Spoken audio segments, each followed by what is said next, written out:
Hello and welcome to the Box Angeles podcast with me. I'm your host, Mike Elder. Thank you so much for listening to the show. Whether this is your first time listening or your 100th time listening, it really means a lot to me.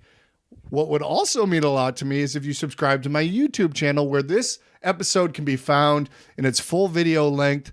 All previous episodes are up there as well. Video clips, shorts, all that good stuff. A great little community there. Please subscribe. It'd mean a lot to me. YouTube.com/BoxAngeles. We've got a great episode this week. I'm talking to actor and improviser extraordinaire Craig Cackowski. You know Craig from shows like Veep, Community, Drunk History, more recently Sex Lives of College Girls, and The Pit. He was one of my first improv teachers when I moved to LA like 12 years ago. He did the podcast like 10 years ago, one of the first few episodes, back when I was in the old apartment, which was fun. But I ran into him recently. I asked him to come back down. He said, absolutely. We had a really fun conversation about improv, his career, where he's at in life, post-COVID feels, post-actor strike feels, how he's doing without sort of a home improv space, how he's handling that, because he's been a big improv guy forever, dating back to Chicago. That's sort of where he lives and breathes, teaching a lot of students like me. And anyways, it was a really good conversation. I think you're going to dig it. And without further ado, I give you... Hi, Craig Cackowski, 5'11", Los Angeles. You're taller than 5'11", aren't you? Nope. I would give you 6. 5'11 and 2/4. You think I could round it up, right? But I want to be honest. Like, I was 5'11 and a half for so long, and now I think I'm in my middle age and I'm shrinking a bit. So 5'11. That's hilarious. Yeah. I feel like I was 5'11 for a long time, and then I just started telling myself I'm 6, and now I'm just 6. Sure. I mean, that's the quintessential LA experience. Yeah. Is facts that are based on feelings. Yeah. Hey, I mean, that's a lot of this country at this point, I feel like. Well, yes. Unfortunately. Let's get into that. Should we? Let's get dark. Craig, you came on this podcast 11 years ago. Do you realize it was that long ago? And so we're celebrating the 11-year anniversary of that momentous episode. I mean, so much has changed since then, and so little has changed. Isn't it interesting? Totes on both counts. Totally agree. Because I just had Brendan Jennings on, who did it 10 years ago. Okay. And he was like, and we're still just hanging out, waiting for the phone. And it's less of a phone call of like, it's rarely a phone call. Never a phone call. It's a metaphorical phone call. But yeah, it's more likely an email. Yeah. Yeah. No, it's wild. Like, literally, you did it in the first like 15 episodes I did. And it was my very first apartment when I moved to LA. It's wild that it was that long ago. You were one of my first improv teachers in LA. I don't know if you know that. I think my second improv teacher or something like that. Okay. Who was first? I think it was... Oh, no, it was a woman. Oh, I got it. It was Molly Erdman. Okay. I was going to say Jill Donnelly, but she was my first UCB. Molly Erdman was my first. So at I.O., she was level 1 and I was level 2? I believe so. Is that sounds right. Was. Yeah. But it's just wild to think about. That was so long ago, and we stumbled into each other at a show, and I was telling Brendan this too, like, we were at an improv show, a very small improv show it was so fun, and it just like felt like old times, weirdly. It was a lot of I.O. West energy at that improv show. Yeah, a lot of old friends there. And yeah, it's, I mean, I.O. West had the advantage of having the bar. Right. Which meant that if there was anybody there, they were all at the bar. They were rarely in the show. Yeah. Like there would be like 150 people at the bar and like 3 people inside watching the show at various times. But that meant that people, and then when a show was popular, of like, you'd get that feeling of like everybody kind of rushing, like this is a show you need to see. Like the Thursday nights lineup was particularly great. It was either Dasariski or Quartet, which I was in, and Dummy with Jason Schatz and Colleen Doyle, and Cook County with Brendan and those guys, like, and The Reckoning. Like, it was all groups that had been at some point the best team in Chicago. Yeah. And had all at different points made a pilgrimage out to LA. So that was a great lineup. Yeah. That was a particularly memorable night there. And then you'd close the place down afterwards, particularly if it was a good show. You would any good improv show, it's ephemeral, and you're most likely not recording it. though we did tape a lot of our shows, but you want to create an oral history right away when you've just had a memorable show. So that's when everyone, including the people who have kids or the people with day jobs who never hang out, of like they hang out that night so you can lock in your collective memory that show that you just had. And that's kind of what it felt like a couple weeks ago when I saw you. And it was like, we used to have that community that, like, I worked at IO, so I was there like 3 nights a week. And then I loved going home because I lived alone and I could just unplug from all the people I saw and interacted with. And then we just swung so far the other way where we don't get that anymore. Yeah. And to have that last week, a couple weeks ago, where we all chatting for 15, 20 minutes after and like having a nice conversation with people, seeing faces, it harkened back to a time that we've since lost, I feel like. You seem like you're similar to me then, where like I do like thrive on social interaction, but I also need time to decompress. 1000%. Also, yeah. like I need to alternate between those two extremes. Absolutely. Like, yeah. Because I get energy from people, right? Where it's a classic extrovert. I get energized when I'm around people and I get up, but I still need to lower that a little bit. I can't always be, I can't be manic. Yes. Yeah. And people who are on all the time are exhausting. Yeah. Also, of like, and those are the kind of people that I need to decompress from. Yes. I think, though, I have many people that I love dearly that are like that. But yeah. So I can relate. Yeah. That was the thing with COVID, was I told everyone, I was like, I love living alone until COVID. Because then suddenly I was just like, what do I do? Yeah. Where do I get my energy? Yeah. Anyways, I don't know if improv's coming back now at all, but it was nice for that. We had that one night, romantic night in NoHo. Yeah, and coming back to what also of like it's a constantly evolving both art form and business situation. Yeah. Also, IO closed in 2018 pre-pandemic. Second City that I also worked at closed during the pandemic in Hollywood, or they were kind of like, it seemed like nothing was going to happen with it. And then eventually, like 2 years after like anything had been going on there, we were like, yeah, we're closed. We're not going to open up again. And then like both IO, Second City, UCB, like in the years before the pandemic, were kind of like having just like a reckoning in terms of, mismanaging the business and, unsafe environment for some people and not having, a diverse enough group of performers or not protecting the people who were diverse, So like it felt like improv, and this was not just LA, this was Chicago, New York too, kind of like hit critical mass at the same time. And all three of those cities were kind of like outgrown its mom and pop origin. That's what I was just going to say. It felt like a corporate it couldn't scale. world. There was no model they could find that could scale. And that's where they got in trouble. And it had this natural, like, let the air out, reset. Yeah. And just like pop the balloon a little bit. And then that kind of like then segued into the pandemic, which only exacerbated kind of all those problems. But then you lose community.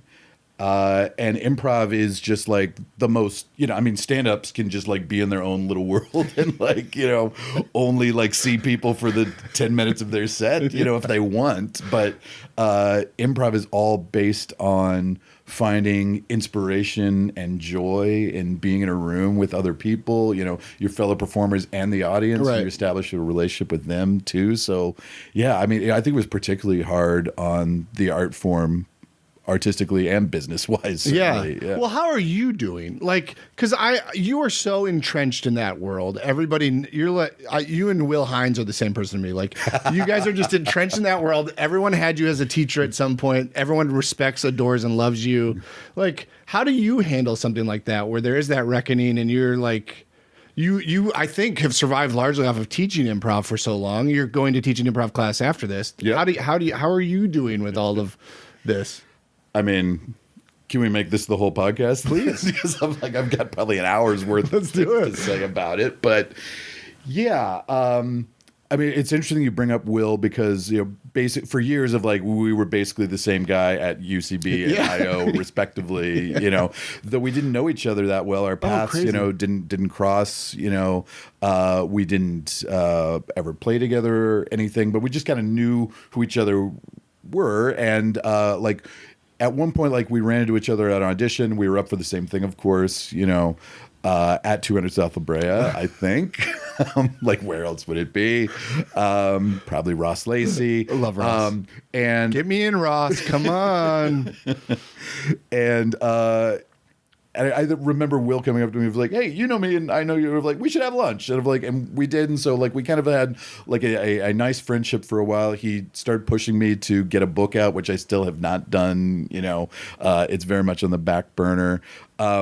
But a couple years ago, my wife Carla and I, we have our improv duo Orange Tuxedo. We went to Das Improv Fest in Berlin, and the other American headliner was the Bozos with Will and Jim Woods and Sarah Claspel, and they all own the Ouija's World's Greatest Improv School together. And then I kind of like, because I had been a little lost, like without IO and Second City. I taught for a while at the West Side in Santa Monica, where my wife was the artistic director for a while. But at the time, I still lived in the East Side, and like it was, getting to Santa Monica to teach a 7:00 class. Yeah, is like I used to intern there, so I get it. Yeah. Oh, it's a living hell. I can't believe I did it. I interned there for like 18 months, and in retrospect, I'm like, I can't believe I did that. Yeah, and they have a great community there. Like nice little theater. Yeah. Chris Gorbos runs the place. Great guy. The student base was a little like.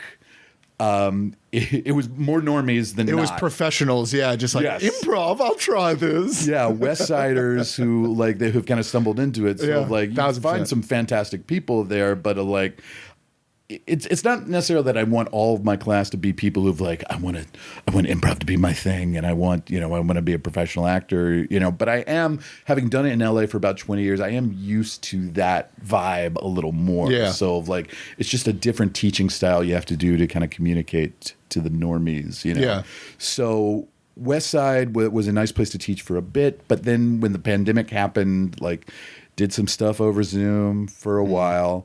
But yeah, I was kind of itinerant, didn't really have a home. I had a home, but not a metaphorical home to teach improv. And so just striking up a conversation with Jim and Will and Sarah in Berlin, they were like, "Hey, you can come teach at our place. Yeah. We'd love to have you." And so I've been there ever since, and I have a monthly class, on Mondays, 16 people. It's totally full, sells out as soon as they put it up. The student base is fantastic. Oh, that's awesome. People who are motivated and talented and just really love the art form.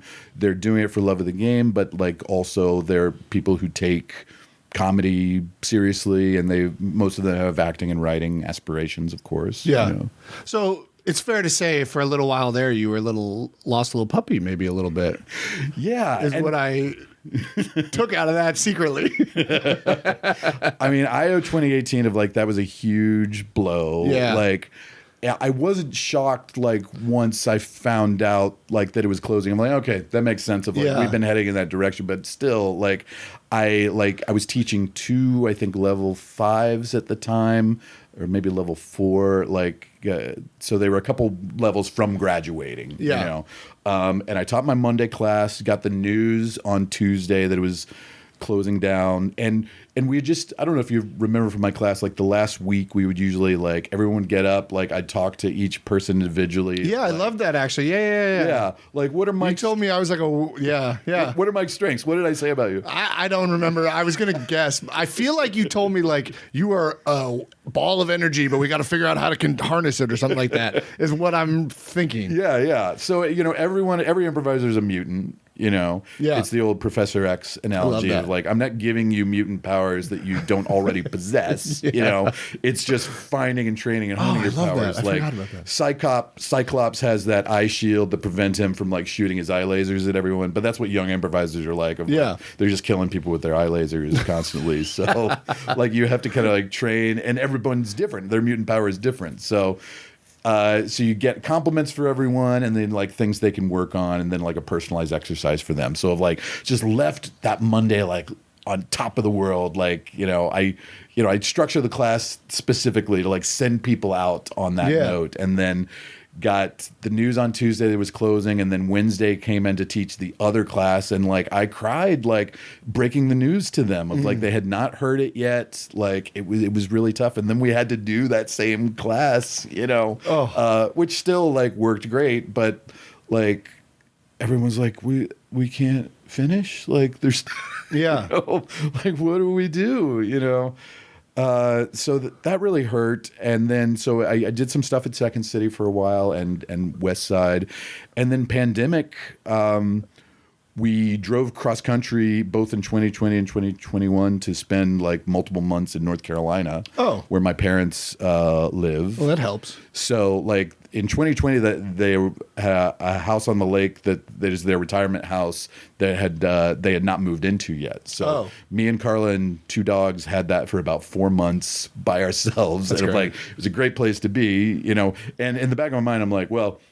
Yeah, because I was still auditioning for stuff. There wasn't a lot coming in, of course, but I'm sending in tapes and I'm like, well, if I book something, I'll fly back. We never had to worry about that. Well, I would imagine for you, even to the point of like you saying you were an extrovert as well, or I glean that. It's like you correct me if I'm wrong, but I feel like your identity is improv, and to not only have IO closed, but the world shut down, and then you're not seeing any classes on any regular cadence.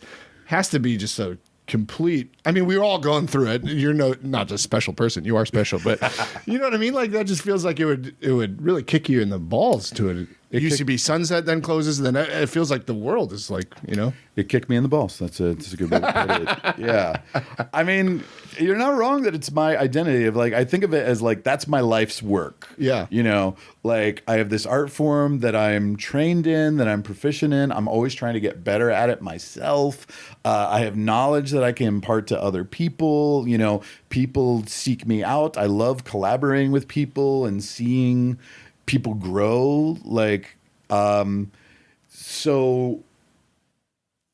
Yeah, I mean, like, and then I also have this other thing that I do where I try to get parts on TV shows and movies for money, But those are two like separate things. Of like, they're in the general umbrella of acting, performing, being an artist, but of like, I really try to separate those two things. Yeah, my life's work, the art that I do, which I am sometimes compensated for, and I'm compensated pretty well, by the standards of that world, and I have this other commerce thing that I do that I also love, like my favorite thing is pretending to be other people, or my second favorite thing is pretending to be other people. My favorite thing is pretending to be other people for money. I was hoping you'd say like ice cream or something. Also love ice cream. That's then probably like improv. I guess my wife and my dog. Like that's your wife's there. fourth, I think. Yeah, ice cream's top 10, definitely. Yeah, it just feels like. Keep me honest. Like, have you ever had a day job in LA other than teaching improv? Like, that's your bread and butter out here. That's how you make a living, right? I've never worked 9 to 5. My last day job was about 30 years ago. Oh my! So, in Chicago, my first few years there, I tended bar and waited tables. Yeah. So like that. Not only is your identity, it's. I have no skills. Well, you have a very particular set of skills. Yeah, very particular set of skills. Very limited, but very particular. But that's wild that even. Wow, that's wild. Even like during all of this that we just talked about, where the world was collapsing and improv was popping, that you still didn't have to do anything. I guess thinking about that, that's pretty cool. I mean, we had the place to stay. I guess we were still paying rent in LA, but we were in a rent-controlled place in Atwater for years. Which was nice. But yeah, and then like you've got residuals coming in, as an actor who's worked, a fair amount of like you have that, but that's just like couch cushion money. Sure, it's like, yeah. Hey, $20. Yeah. So like you got something coming in, but yeah, I mean it was rough. Well, it's like I just talked to Brendan, and Brendan was like, when it does get to the end, there's always something that pops up and like saves him, and it sounds like maybe that's similar to you, like. World's greatest improv. World's greatest improv school. WGIS. Like came up maybe Regis. Right when you needed it. Yeah, it sure did. So it seems like for 30 years, that's remarkable. Jump and the net will appear. I mean, that's totally what it always is. Oh my God! So that you don't know how much that hits home. So like for the last 9.5 years, I've worked a day job, a 9 to 5. It's remote work. I work from home. It's not that hard, but it's been insanely stressful the last like 9 months. And I was like, I'm turning 40 this year. I was like, you know what? I'm going to walk. I'm going to jump. I'm going to see what happens. I'm going to try to just be creative for I'm going to take a little creative leave. My last day's next Tuesday. And like, everyone's been so supportive, but I'm like kind of nervous about turning that faucet off to see, because I've just gotten so used to having that backup. So I'm So when you said when you jump, the net catches you. I feel that. I really do right now, because I'm like, let's hope so. Those milestone birthdays are always daunting too. Like, it's just like our zero getting reset. But believe me, of like having gone through 30, 40, and 50, like those are each like incredibly pivotal and stressful times. And then like the actual birthday happens and you're like, oh. Like, it's just another day. I'm still the same guy. I'm just another day of like, it feels good. It feels good to like reach that milestone. Well, you enjoy teaching improv. You get joy out of improv, right? I do. Yeah. Yeah. And I think people also can tell, those people that have been on autopilot a little bit, kind of going through the motions, like, and I've had my moments of burnout also. Like there was a while at IO where they were changing the order of the levels. So of like, maybe I was level 4 and they made my new class level 3 or something, but I was teaching the same thing. They just shuffled up, which meant I was teaching 3 level 4s and 2 and 3 level 3s, because all at the same time. And I definitely got burnt out that term because like I'm saying the same stuff 6 times a week. Right. Yeah. That's perfect. And because I follow like a pretty strict lesson plan. So I would constantly have deja vu of like, have you guys heard this before? Because I'm hearing it echoing in my head. Like, so, but those have been few and far between, those moments of burnout. And I think, I always have the same information available. Like I'm always the same guy, and I've got all this, experience and know-how, but of like, not every class is the same. So of like the difference is them, of like the more they want out of it, the more I can give them. And so it's always a two-way street with teaching a class. And so that's why it's been so great to have like really motivated and excited people, because that keeps me motivated. Yeah, absolutely.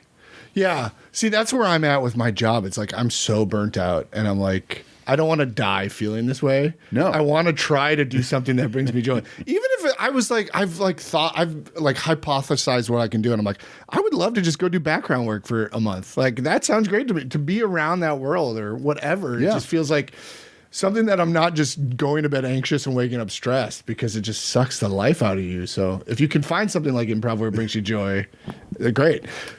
I mean, being on set in any capacity is very useful, I agree. And I think background work is a great way to just kind of like learn how everything works, and not that it's all about networking or whatever, but you never know who you might meet. Like, LA is just a fascinating town. Yeah, the people are fascinating and bizarre and wonderful, and and you just see the whole broad range of that. Wait, can I run a bit by you? I've been thinking about a lot of stuff in my retirement. I want to do my creative leave. Would this be funny to you if I went on like a corner of a Franklin in Vermont, or Vermont and Los Feliz Boulevard, and I had a sign that said, out of work actor, let me audition for your TV/film, and I'm just like handing out headshots, walking between cars. Is that a funny bit or no? I mean, to your point about you never know who's around, like J.J. Abrams could be driving up and be like, it's no skin off his back to let me audition for Star Trek. You know what I mean? I mean, that's kind of a half bit, right? Because it's like, it's also partially of like, hey, this could be something, right? I guess I'm obviously going to film it and put it on TikTok. Yeah. The best bits have a grain of truth in them, right? I mean, so much of being in this town is just putting yourself out there. That's what I'm saying. Whatever way you can. Yes. Yeah. Because it's like the dude. What was the dude he was on White Lotus season 1. Remember during the pandemic, he was doing an audition and the director like shit on his setup, and then he released that video and I'm like, yeah. It's just like little things like that. I remember that vividly, and now he's in everything. I know. Yeah.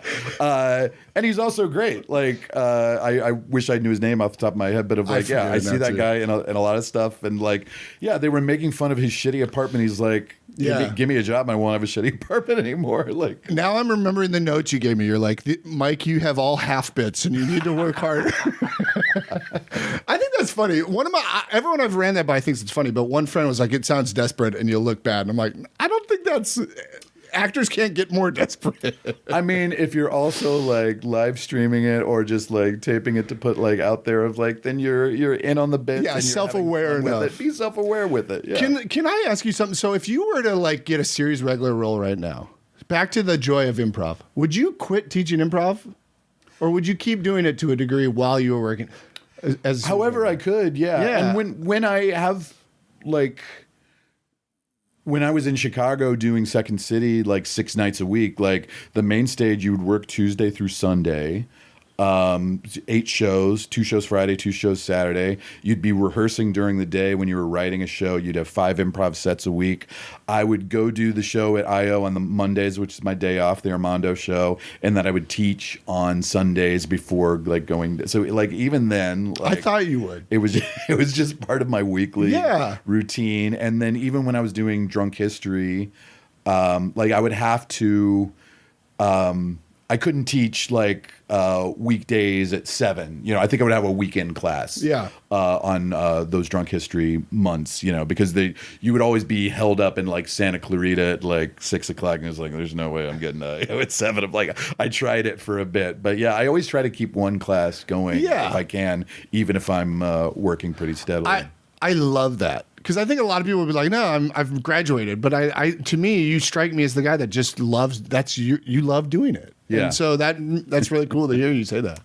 So many of my Chicago friends who are still in Chicago, when like around the time me and a lot of other people were leaving to LA, of like you would hear a lot of like LA is where people go, so or where people do improv, so they don't have to do improv anymore. You know, like you're hoping that like first of all, like nobody's going to see you in a show, nobody's going to discover you. Of like if you're not doing it for the joy of it, there's no purpose in doing it. And it's also just not true at all. Of like I've met thousands and thousands of people out here who are doing it for the joy, just as they did in Chicago. Yeah, like Will Hines. Yes. You brought up Drunk History, and I wanted to ask a question about Drunk History. Also, I love that 25 minutes have gone by already. Wow. And like these are my favorite conversations, Craig, when like 25 minutes is gone before you even like blink an eye. But you brought up Drunk History.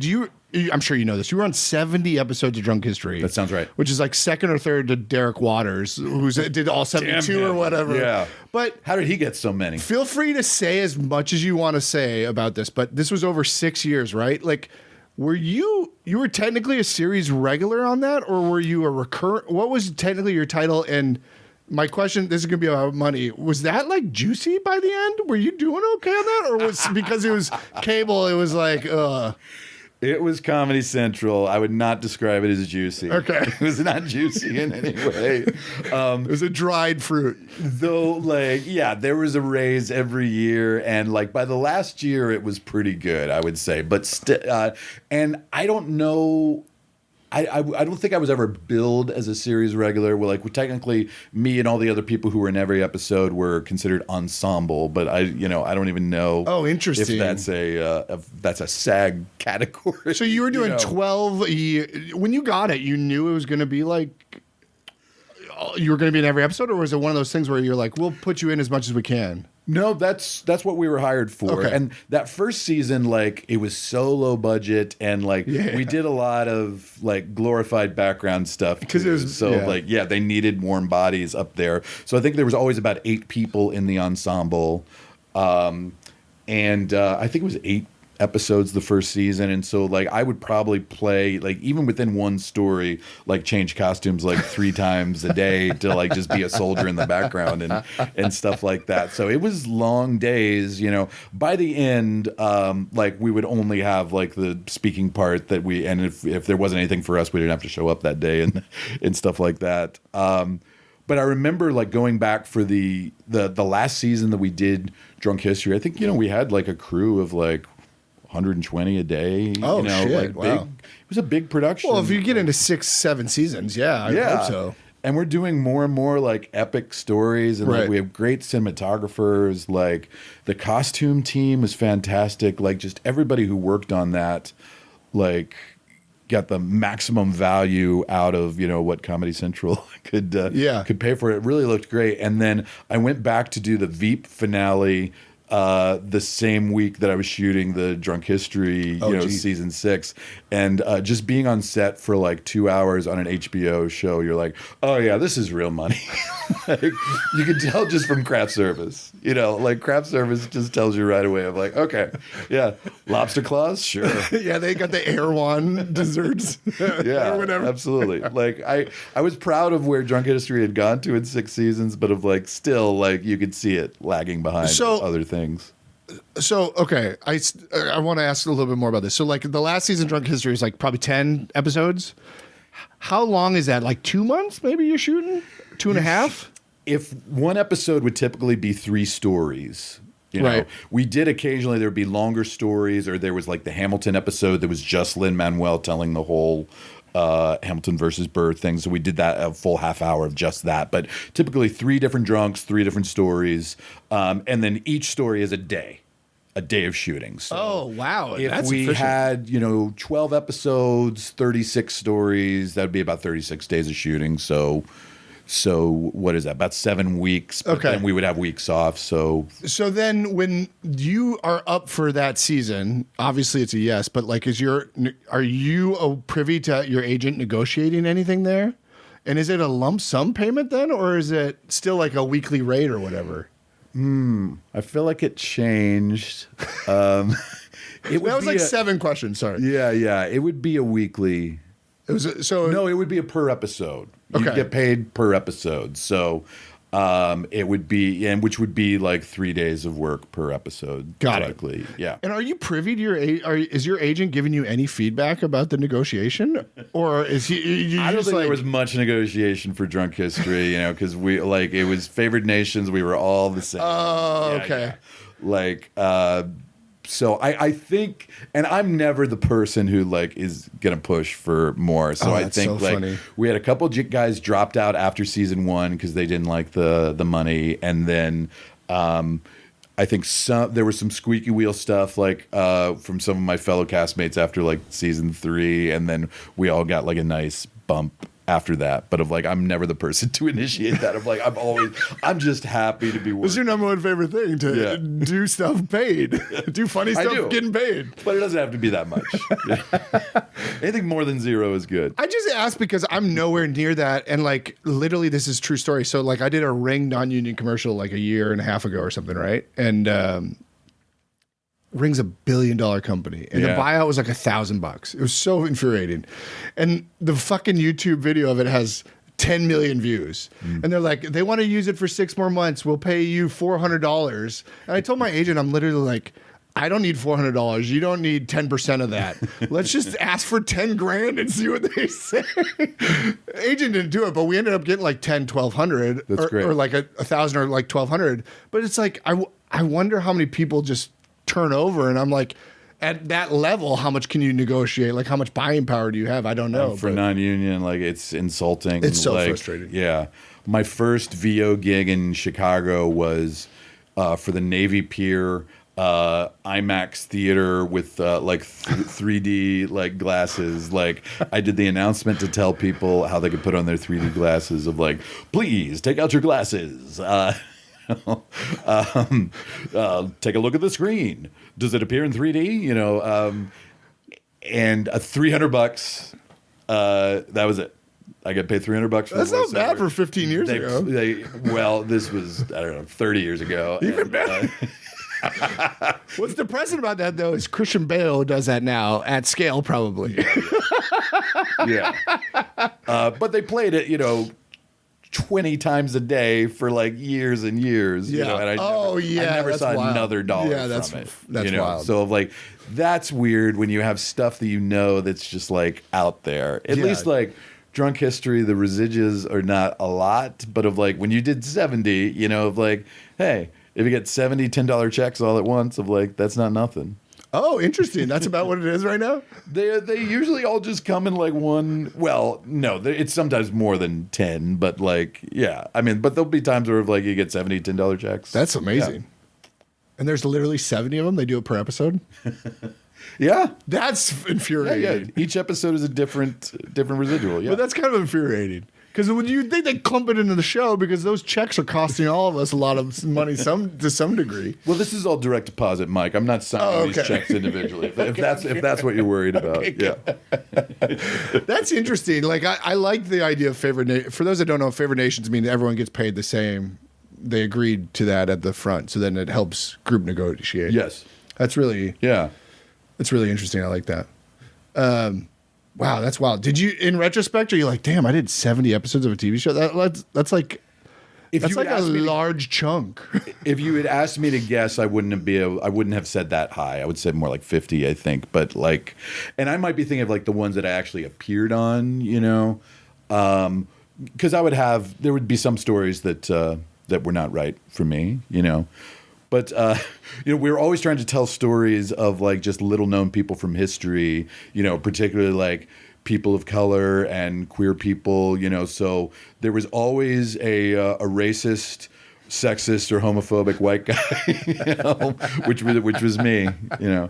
But I played, you know, I played Nazis. I played, you know, D.W. Griffith, like notorious. But that's like so fun and it's so perfect for you, which I love. Thank you. Well, no, I just mean like I was doing a bunch Stalin. of characters in a week is so fun. Like that's just so perfect for the worst people in history. Yeah. Well, it's good to exercise some demons. You know what I mean? I got to also do Joseph Stalin on History of the World Part 2. Oh yeah. Which is like a perfect whatever side piece to Drunk History. That did they do 3 of those, or did they did 3 parts of that? I think the TV show was called History of the World.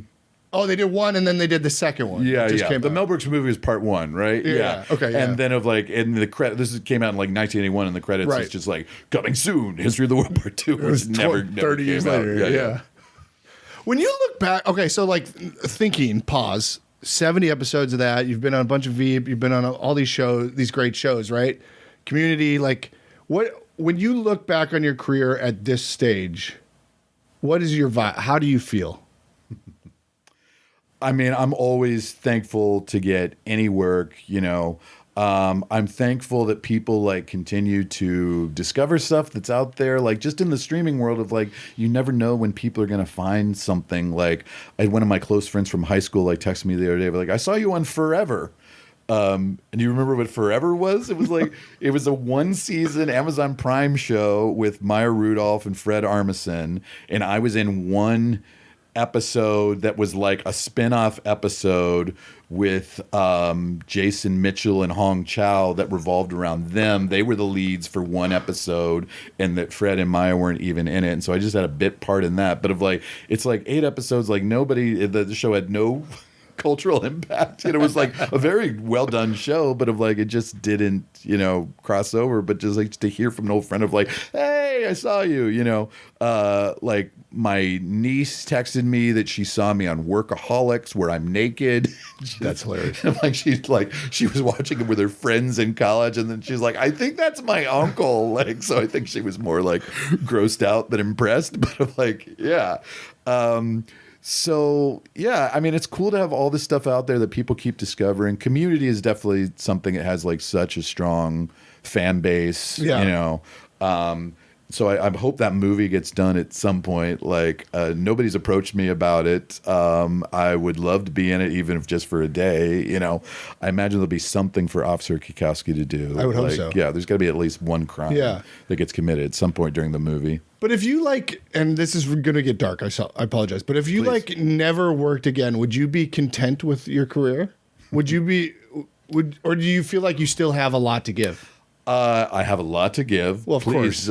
Ross Lacey, where are you at? Please give me at least one more job. Yeah. Well, it's just like everything's slowing down. And I talked to like Frank Coyote about this, and he said the most heartbreaking thing. He was like, I look back and I'm like, am I a never was or am I a has been? And I was like, that's crazy, because from where I'm sitting, I've been here 15 years. I don't have a single, anything. Like, it's all so relative. I mean, early on in my relationship with my wife, like I remember just bitching about something, something I didn't get or something that I didn't get to go out for. And she was like, Craig, you audition more than anybody that I know. Yeah. And but then you're like, no, but it's not about the audition of like, you got to close the deal and everything. And then you know that like, that Matt Damon is like, oh really, Pitt got that, you know? Like, well, for sure. It doesn't matter what level you're at. It never ends of like, you're always kind of looking up to that next category. So certainly of like, I can't complain about any of the things that I've had, but I'd like to work a lot more. And no, I wouldn't be satisfied if that's all it was. I feel like that I have a lot more that I'd like to do, you know? And I've kind of like been booking more dramatic stuff lately, which is good. You know, I'm kind of entering my pathetic middle-aged man territory. Which it's like good to be self-aware. Yeah. I mean, well, is it like the Leslie Kahn classes where people like the sitcom classes where people have to figure out like what your thing is of like how do people see you? Yes, probably. I mean, I never did those classes, but all my friends did, and they booked sitcoms I did way more than I did. John Rosenfeld, and he was like a prodigy of her. And Yeah. the first class we did, everyone said what they see in you. And I loved it. I actually thought it was eye-opening. A lot of people were like devastated. And I was like, why? You can't really change it. Yeah, I mean, It's good to be aware of it. That's how the business works. Yeah. Of like, and know how to market yourself, what kind of headshots to get, you know, how to dress, you know, what sort of things you should be looking for to go out for, just knowing of just like, I'm the quirky best friend or whatever it is. I personally hate that. And like, that's why I never did those classes, because I don't want to be pigeonholed in that way. But of like, I have like 100% respect for the people who do. And it's a much smarter way to handle your career and your self-marketing. I think I'm just more of the mindset of just like, I'm an actor, I can do anything. You know, when I know that that's not true, you know, when you're on camera, it's so much of like how you present and how others see you. So the way I'm presenting now is a sad, pathetic, overweight, middle-aged man. That's crazy to me. So but I like that. That's what I'm going for. That's so funny to me, because when you when I saw you a couple weeks ago, I was like, Craig doesn't age. Like, you seem like you're glowing as much as you did when I first met you. Thanks, man. Well, I have no control over it. I'm just stating fact. I mean, the hair's a lot grayer, like that's for sure. But of like, I mean, when you don't have a day job, and when you spend most of your life just like laughing, like, and just being in the moment and being open to discovery of like, all that helps keep me young, certainly. Oh, I love that. That's a good clip for this. I'm literally reading a mindfulness book, and it just talks about how smiling, like you keep doing, is just like, it relaxes your face and it stretches your muscles and it feels good. There's like benefits to just smiling. So it totally is true what you just said. I mean, it's written by like a monk, so I don't know if there's any science behind it. But this is not the Rick Rubin book. But everybody, even more of a scientist, Rick Rubin. But it feels like everyone's reading that Rick Rubin book. Oh yeah. It wasn't bad. It was very kind of woofy, woof, woo woo, woo. Woofy. Frou-frou. Frou-frou, woo, It was like woo, woof, hipster woof. or hippie. Sure. Yeah. But people need that. What do you do, Craig? What do you do to like step away from this business? To this point, like everything we just said, like you're judged constantly. You're dealing with people that are fragile in class, I would imagine at times, and have aspirations that are often blown out. And like, so how do you step away? Do you have anything that like you do to calm yourself or get away from everything and just focus on you for a little bit? I like to travel. I wish I could do it more often. Like if I had the budget to do so, I'd go to Hawaii twice a year, you know, like, so like being somewhere that's more isolated, you know, and when you don't have to think about anything is good. Like, we used to go up to wine country more often too, like Santa Ynez, like, which is only like 2.5 hour drive, you know, like Solvang, like Santa Barbara, like that area. I think it's good to be around natural beauty, you know, and we travel a lot for like improv festivals and teaching gigs and stuff like that. So, you know, I do like traveling for that. And I try to like explore the places that I'm in if I've never been there before. Like I'm going back to Chicago next month for a show, which is great. So I novelty is always good, you know. We moved to Culver City about a little over a year ago after 20 years on the east side for me. Like I had only lived in Los Feliz in Atwater the whole time. So just like the novelty and like it's very easy for me to get set in my ways. And it's similar to what you're saying with your job to just kind of like get locked in of like, this is just what a day for me is. And we're also paying a lot more for a much nicer place in Culver. So like it makes me a little more motivated to work more often, which is good. I do a lot of crosswords and puzzles. Oh, nice. You know? We have a pool at my place of like, so swimming is a nice way of like, I'll only do like a 5-minute swim, but like, particularly because it's not heated and it's really fucking cold, you know, but like to get that like shock of going into the cold water and just like, you know, so it's less about the exercise and more just about like shocking your body in some way. But like the exercise is good too. Even a 5-minute swim is going to be helpful. Yeah. It goes back to like how I started this, like waiting for the phone to ring. Like you got to do stuff that like, you can control. This is why I gravitate towards like golf. Because golf, I can't blame anybody but myself. You know what I mean? And like you have to be so present in the moment. Like this shot, okay, is now here. I have to focus on this. I don't care that I just shanked the last shot. I got to focus on this. Yeah. Whereas like acting and auditioning, it's just so out of our control. I like things that I can just like lock in on. Yeah. And then where you can blame yourself. Yeah. Like it's only me. Yeah. I played so much golf the first couple of years I was here. Oh, really? Like, yeah. I played with Miles Stroth and Dave Hill, Josh Funk, Jason Pardo. Like we went out a lot, but like two things that were happening were it's about 5 hours to play 18 holes in LA. Especially on LA city courses, yeah. Yes. People are so slow. And there's usually a little bit of driving involved just to get there, you know. And even though it's like it's certainly cheaper than like country club prices of like it's still like when I didn't have a lot of income coming in, like I was burning a lot of time and money on something that like if I wanted to get better at, you've got to play 3 times a week, you know.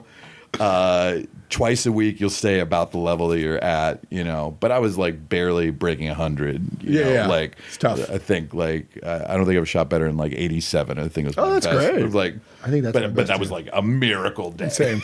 Like yeah, like a good round for me would normally be like a 96, 97. Yeah, you know? 1,000%. Yeah. I want to in my retirement. I kind of want to start a golf simulator business. Because simulators are like so hot right now, and it's just like it seems like such an easy thing to start. Yeah. The technology must be. Oh, it's great. Have you watched TGL at all? No. Tiger Woods' new like golf league where they hit into like a 100-foot TV. I think after that, it's just going to blow up more. Yeah. But back to auditioning. You said your wife says you audition more than anybody. Are you? Well, that was true. Okay, and it's definitely. I was just going to ask. Are you still auditioning a good amount right now? No. Is that mostly post strike or mostly post COVID? Yeah, I mean, the combination just like really crippled 1-2 punch, I know. Business, you know, like I lost my insurance for the first time in like 15 years. Jamie Moyer just told me that when I saw you 2 weeks ago too. Damn. About me? No, she was talking about you. She had some shit to say about you, Craig. That sucks, man. But yeah, I mean, when we were shut down for 8 months for the strike, you know, for good reasons, you know, but like, and certainly I had some residuals coming in, like booked a couple gigs that year, but like, and I was like 1,000 short, you know, like I was so close. And then, you know, they do it in quarters. So of like, I had to go on Cobra for 6 months, and then like the quarters like added up were like, well, okay, then I crossed the threshold, you know. But like that was, you know, so I was able to keep the same insurance and just pay like slightly more for it. But that was a real like shock to the system. Yeah, you know. like having just done the Pit, which is again of like that max money. Yeah, people say it's an amazing show, by the way. It's a great show. Yeah. Like super proud of having been on it, but of like that max money is not fucking around. So like That's nice. that's good. Of like that alone got me like probably like a third of the way through, for qualifying for the next time it rolls around. So it's like 8,000, I think. 9,000? 10,000? 8,000? 9,000? Okay. It's a little higher. It's a little more than that. Isn't it 27,000 you need for health insurance? What it is? Yeah, I think that's what it is to qualify. 27 grand in a year. Yeah, got it. Okay. Yeah. How do you while the auditions are getting sparser and sparser, what do you do to counteract that? Do you have anything you do to keep the momentum up or keep your spirits up or keep? I actually took class as an actor during, the second year of the pandemic. I started studying at BGB in the Valley, which is run by Risa Brayman Garcia. And Sydney Walsh was my teacher that I had for the most part there. I had a few different teachers there, but I studied with Sydney for about a year, and she was so great. And especially coming off of pandemic and then the self-tape world, I have mixed feelings because I really miss going in person and getting an adjustment from a casting director. And I love there are casting directors I've auditioned for many times but never met in person, which is so different than those early years in LA where weird. You really would forge relationships, So that's cool that you took a class. Were the other kids in the class is that Joseph Stalin from Drunk History? Most of them had no idea who I was, but occasionally, more likely I would run into people from the improv world, people that I had as students, were now my classmates. I love that though. Good for you to not have I know plenty of, particularly IO people that'd be I'm not taking an acting class. I've acted 30 years on the stage. I would never. So good for you to, not have an ego about it. The learning never stops. And then even if you feel like you've got it, you need the reps also. 1,000%. So just preparing a scene every week. And knowing it was going to be put on tape, and then knowing you have to watch yourself, and then making an adjustment after that. There would always be one partner week where you'd prepare with another actor, and then she wouldn't tape those, so it would be more about, even if it was a scene from a movie or a TV show, it would be more just running it like an acting exercise. But then when you would do stuff and you'd have a reader, it would just be on camera as you would for any self-tape or audition. And so you're learning technical stuff, but also you're learning just basic acting stuff also. And then I would say I did about 90% drama in that class. Oh, nice. You were allowed to bring in whatever you want, but and on the rare occasions where I would be assigned a comedy thing, people would be like, "Oh, you're so funny." I'd be like, "Yeah, I know. It's too easy." I want to broaden my horizons. Yeah, as you should. Book some other stuff. So I did a lot of Paul Giamatti roles. Oh, cool. And stuff like that. Things of or John C. Reilly, of actors I admire who are in a character actor vein that I feel I could do that kind of stuff. So again, I don't know if it helped me with the narrowing down, what my thing is, because I was kind of reaching broadly for, lots of different kind of parts, but I got so much out of that. And then I love the format too, which is how my improv class is structured now. People sign up for a month at a time. If they want to keep going, they can. They get first crack at re-enrolling, or if they just want to do that month or they need a break, great. Then there's always new energy coming in. There's always holdover energy. I like also. that too. So yeah. The class bonds. There's always people who know each other well, and there's always somebody you're welcoming that's coming in. Yeah. So I love your answer to that question. Essentially, when I say, what are you doing when you don't have auditions? You're manufacturing them. You're auditioning, doing one a week or whatever. And I think that's so smart. And I love that you're doing that. I signed up for an acting class, starts in a couple weeks too. And I love the idea. When you don't do it for a bit, to your point, it's you're can I do this? I had a couple in-person auditions the other day where I didn't get the lines until right before it. Yeah. And I was like, wait, can I memorize the lines? Do I know how to memorize? and it's once you do it, yeah, of course you can. But you kind of forget that it's like an atrophy almost. If you don't use it, you kind of forget how to do it or if you can do it.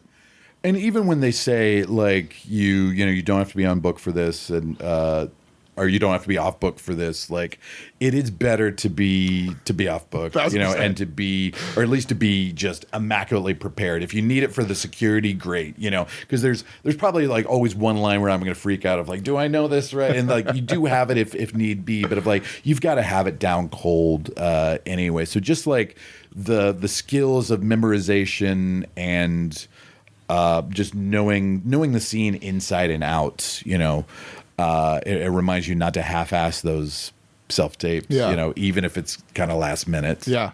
It gives you confidence for sure. I had, I think, 4 in-person auditions in the last like 2 weeks, which is crazy. That's great.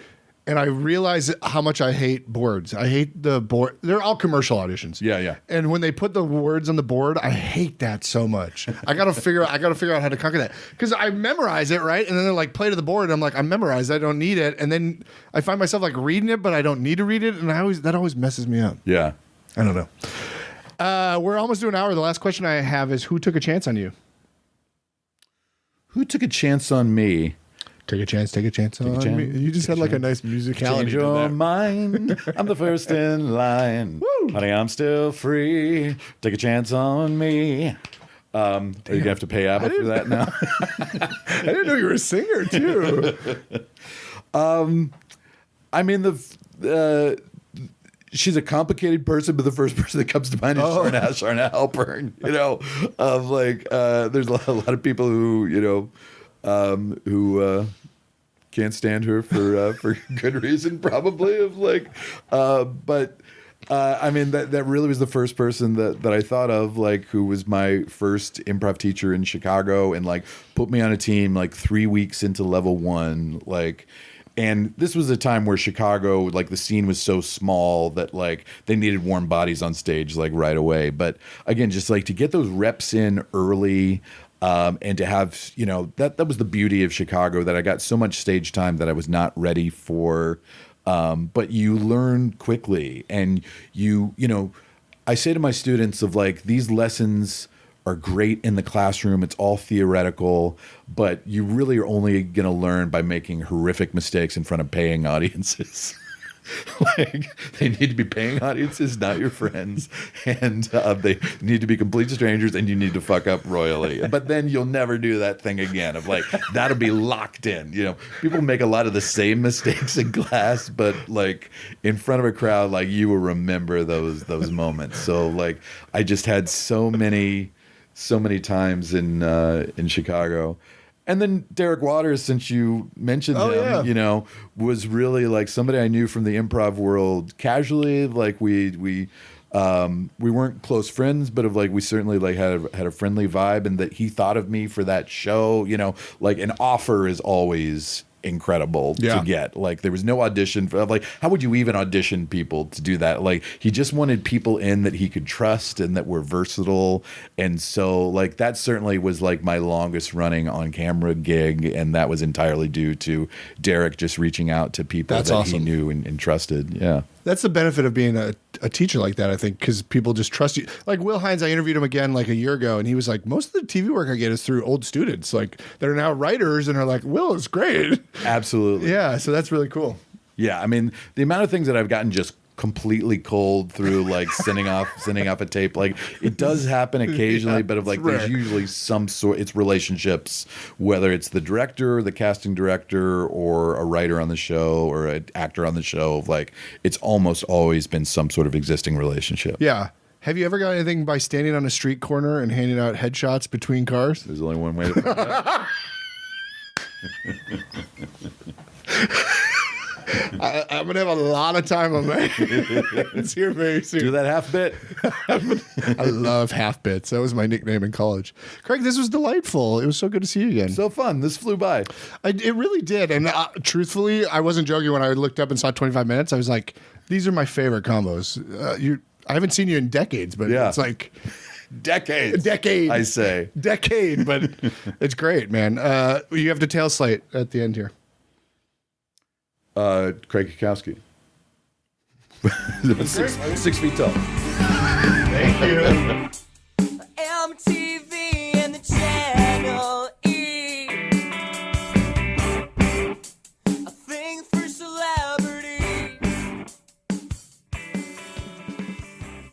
You think I could round it up, right? But I want to be honest.